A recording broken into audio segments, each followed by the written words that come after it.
qu'on appelle la question noire aux États-Unis, c'est l'esclavage. L'esclavage, depuis la naissance des États-Unis, il est surtout pratiqué au sud parce que ce sont des économies de plantation. Le tabac, le coton, on a besoin de beaucoup d'esclaves. Le nord est contre l'esclavage et de plus en plus au XIXe siècle. Cette tension entre le nord et le sud éclate en 1860 quand Lincoln est élu président des États-Unis. Il est élu et il a promis qu'il abolirait l'esclavage. Une dizaine d'États du Sud disent « Eh bien nous, on se retire de ce pays ». Ils fondent un autre pays qui s'appelle les États confédérés d'Amérique. Et c'est le début d'une guerre entre le Nord et le Sud, qu'on appelle en français la guerre de sécession et que les Américains appellent la guerre civile. Cette guerre civile, elle se termine en 1865 et le Nord tient sa promesse, il abolit l'esclavage. Est-ce que tout est fini? Est-ce que tout est mieux? Est-ce que tout est résolu pour les Noirs américains? Non.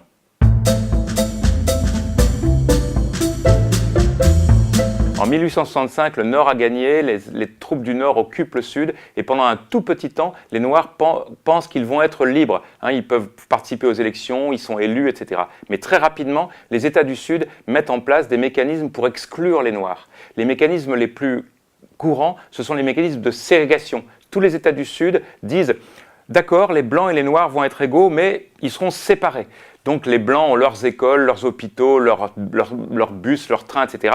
Et les Noirs ont leurs écoles, leurs hôpitaux, etc. Il est bien évident que l'égalité est totalement fausse, que les écoles pour les Blancs sont formidables, il y a des bons professeurs, beaucoup de crédits, que les écoles pour les Noirs sont dans un état épouvantable. C'est pareil pour tout. Et puis, dans ces états où on pratique la ségrégation, on met aussi d'autres mécanismes qui sont illégaux. On invente des tests très compliqué pour empêcher les Noirs d'aller voter. Ah, vous ne savez pas répondre à ces questions, vous ne pouvez pas voter. Les Noirs sont exclus du vote. Et puis, il y a une violence constante qui règne. Cette violence, elle est représentée par exemple par les lynchages. Dès qu'un Noir est accusé de quelque chose, ou dès qu'il est soupçonné de quelque chose, il y a des parodies de justice, tout le village vient, toute la ville vient, les Blancs, et on pend les Noirs à des arbres, c'est les lynchages. Cette situation est insupportable pour les États, pour les gens noirs qui habitent au sud, et donc peu à peu, à partir du début du XXe siècle, ils s'enfuient, ils montent vers le nord. C'est pour ça qu'il y a beaucoup de Noirs à Chicago, à Détroit, c'est les villes industrielles où les Noirs viennent chercher du travail.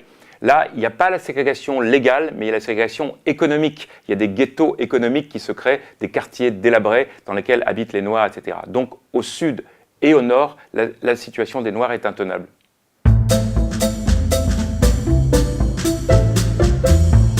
À partir de la fin des années 50, il y a beaucoup de gens aux États-Unis, beaucoup de Noirs au Sud qui ne supportent plus la ségrégation, qui luttent contre la ségrégation.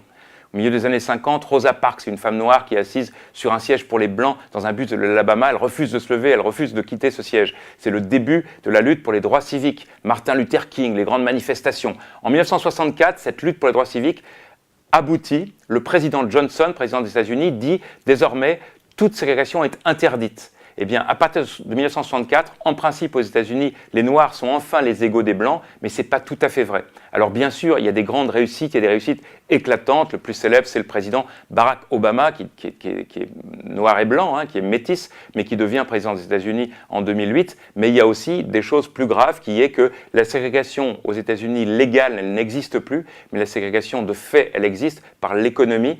La plupart des Noirs aux États-Unis habitent dans des quartiers qui sont des quartiers noirs, qui sont des quartiers plus délabrés, plus pauvres, où il y a plus de délinquance. Ils sont plus victimes que les autres des violences policières. C'est pour ça qu'aujourd'hui encore, plus de 100 ans après l'abrogation de l'esclavage, il y a des Noirs qui sont obligés de défiler dans les rues des villes américaines en disant « Black Lives Matter », les vies noires comptent elles aussi.